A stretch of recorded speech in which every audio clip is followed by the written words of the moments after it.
welcome back to my channel. I'm so excited to have you here. Today we're talking about daycare. So I am a first-time mom to an 8.5-month-old baby girl, and we finally started daycare. Now, if you guys are new to this channel, hi, welcome. I would love to have you part of my family. Please consider hitting that subscribe button, hit that notification bell. I upload new videos every Monday and Thursday, and I would love to have you part of my family. Things that you can find on this channel are personal development, motherhood, and lifestyle. So let's get into the video. I am a first-time mother, and I'm also a business owner. My husband and I sell real estate. Specifically, I sell luxury real estate here in Las Vegas.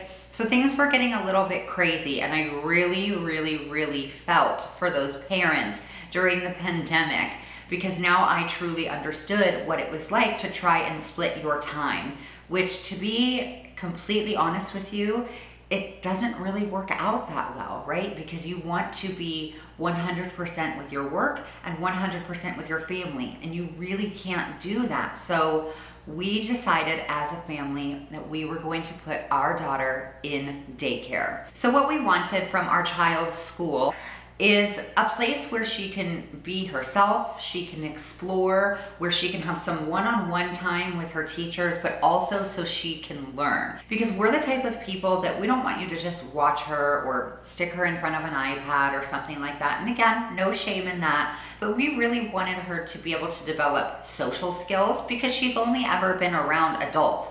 My daughter, in her first week of life, was attending virtually installations for real estate boards of directors. She was attending home inspections, showings. I mean, the girl is real estate savvy, and she's 8.5 months old.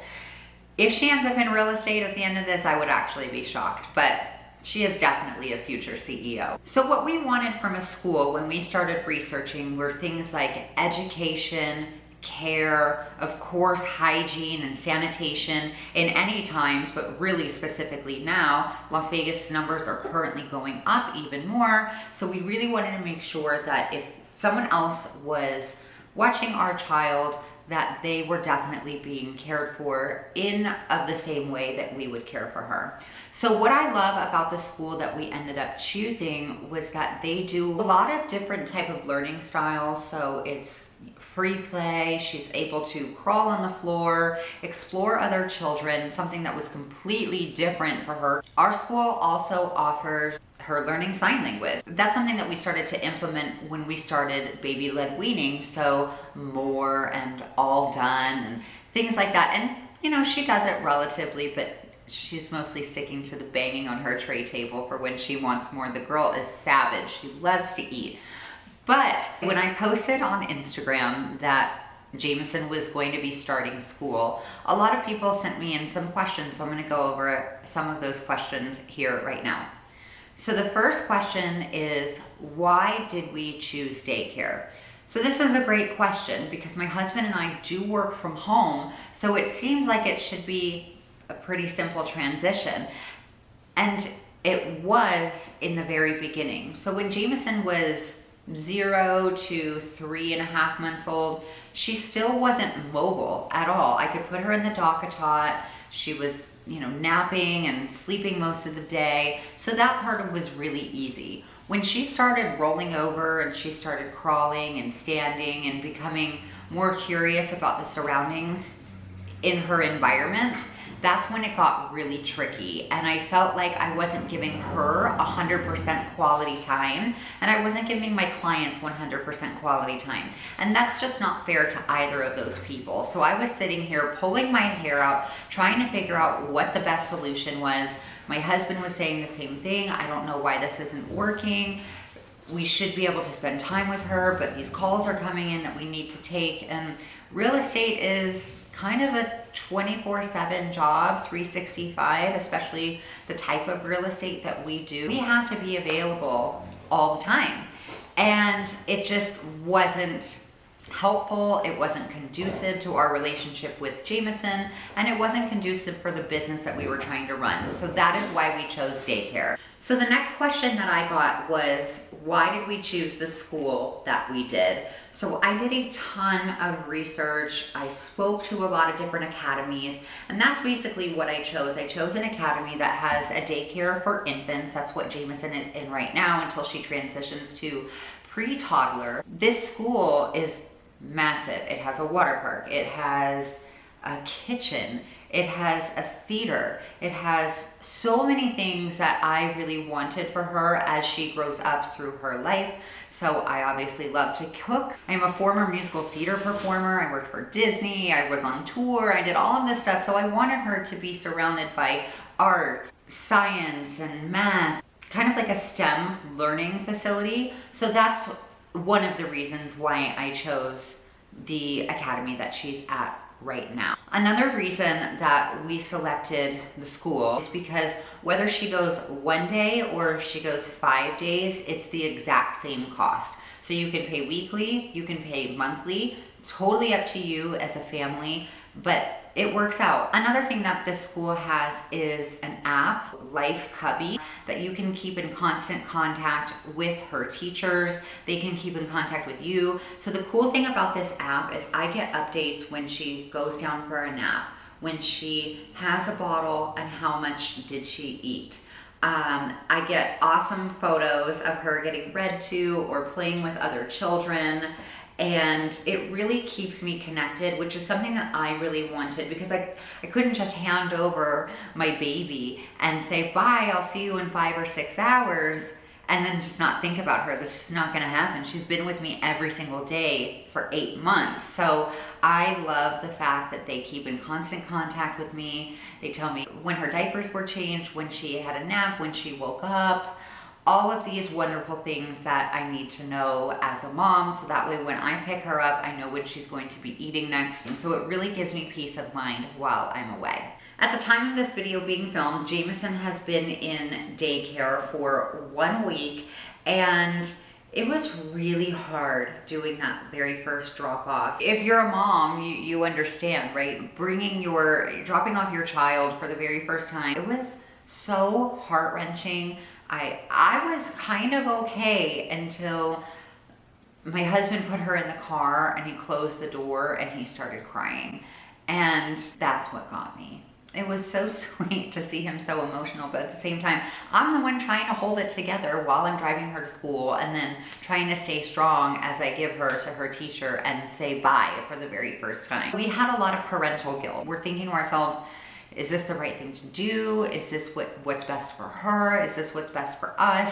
I mean, I feel like we're gonna be constantly doing that for her entire life, but honestly, after a week in, it does get better with the drop-off. She is still crying, and she does cry when she sees us when we do pick her up, but it is lessening every single day.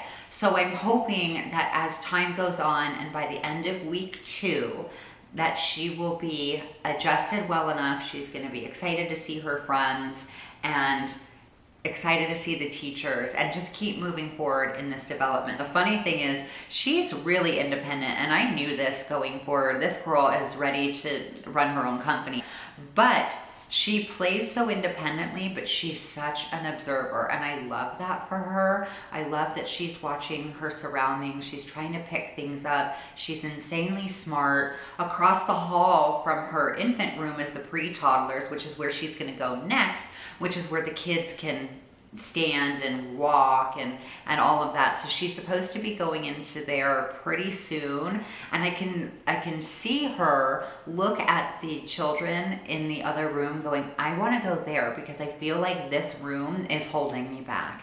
And I love that she is so independent. I love that she's so observant, and she's really, really, really smart. She's not a kid that will give you a ton of cuddles unless she's sick. She likes to explore. She likes to do things on her own time, and I'm proud of her for that. I hope that she continues to have that really strong mentality moving forward. Let's talk what you need to bring to daycare and what is included. So some daycares will offer diapers, wipes, all of that stuff. All you have to bring is either breast milk or formula, and you're good to go. The ones that we chose did not have that, so we have to bring our own diapers, our own wipes, bottles that are already made with the date on them, which is very, very important. I didn't know that they had to have the date on them until they told me. And then of course I have everything labeled with my daughter's name on it, so in the event that, you know, it gets dropped or, you know, lost and then eventually found, it has her name on it and it'll get returned to me. So things that I brought. So I bought a huge pack of diapers, and I just sent her, if you open up Pampers, we use Pampers Swaddlers, so it comes in 2 big packs of diapers. So I just took one of those diapers out, brought it to her school on the first day, and when they run out, I'll just give them another pack and so on and so forth. And then what they like, instead of giving packages of wipes like I probably would have done, they wanted the plastic one that opens and is disposable and they can put right back in your diaper bag. Also, things that you need to bring are 5 sets of crib sheets. So every day she'll get a new crib sheet, and then I send her with 3 8-ounce formula bottles ready to go. Her pacifier, which I put on a clip now. So those are the essentials. But I also want to talk about what kind of clothing items, because I had no idea that the room was as cold as it is. It is Antarctica in that room. I mean, I like a cold room. This is beyond. Anytime I would pick Jameson up, her hands would be freezing. So here are some tips for you guys. So right now it's 100 and some odd degrees outside, you know, long sleeve, long pants, that's, you know, not it for summer, not here. I mean, she would be sweating. But granted, she's only out of the car from me walking to the car to getting her inside. So what I do is I do layer her long sleeve onesies, pants, socks, and if she would still wear mittens, I would put mittens on her hands. It is really, really, really cold in that room, so bring extra sweaters, bring extra pants. Obviously, bring extra clothes that they can keep in their cubby. And at the end of the week, they're going to give you your diaper bag back. They're going to give you the sheets back and all of the clothes, so you can go ahead and wash it over the weekend and bring it back to daycare. All in all, I think it was a really great idea for us to start daycare, not only for the ability for Jameson to socialize, also for us to have solid work time, uninterrupted, where we're not up and down, up and down, up and down. And it's honestly the best for her, and it's the best for us. And that way when she comes home to us, we just snuggle her and spend so much quality time with her. We put the phones away and we're just 100% into her. I hope this video has helped you a little bit. Leave a comment down below. Let me know, are you interested in doing daycare for your child, or are you a stay-at-home mom and crushing it? I can't wait to get to know you guys in the comments down below, and I can't wait to see you in the next video. Bye.